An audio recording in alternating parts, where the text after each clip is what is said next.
নমস্কার বন্ধুরা, আশা করি সবাই ভালো আছেন, সুস্থ আছেন, সুন্দর আছেন।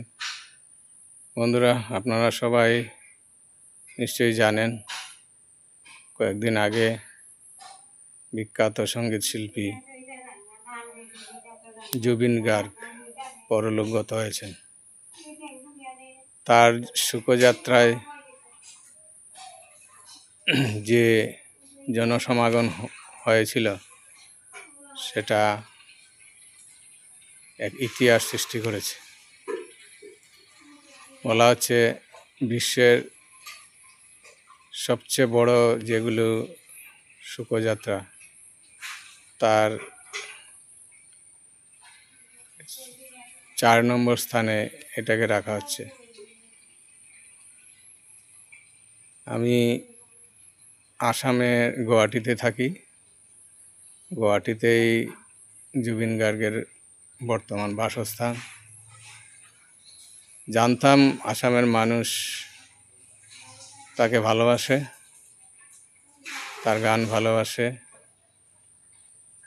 কিন্তু এত যে ভালোবাসে সেটা কল্পনা করতে পারিনি। ভূপেন হাজারিকার মৃত্যুও আমরা দেখেছি, সেই সময় আমি গুয়াহাটিতেই ছিলাম।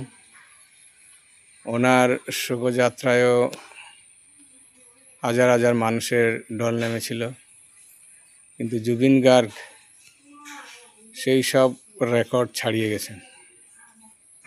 ভূপেন হাজারিকার মৃত্যুর সময় দোকানপাট বন্ধ হতে আমি দেখিনি, কিন্তু জুবিন গার্গের মৃত্যুর পর প্রায় 4 দিন দোকানপাট বলতে গেলে সবই বন্ধ ছিল। এরকম স্বতঃস্ফূর্ত শোক পালন, শ্রদ্ধাঞ্জলি জ্ঞাপন আমি আর কখনো দেখিনি, শুনিনি। তার কারণ আসামের মানুষ তাকে প্রচণ্ড ভালোবাসত, সম্মান করত। শুধুমাত্র তার গানের জন্য নয়, তিনি যেমন বিশাল বড় সঙ্গীত শিল্পী ছিলেন, সেই সঙ্গে একজন বড় মাপের মানুষ ছিলেন, বড় মনের মানুষ ছিলেন। তিনি সবসময়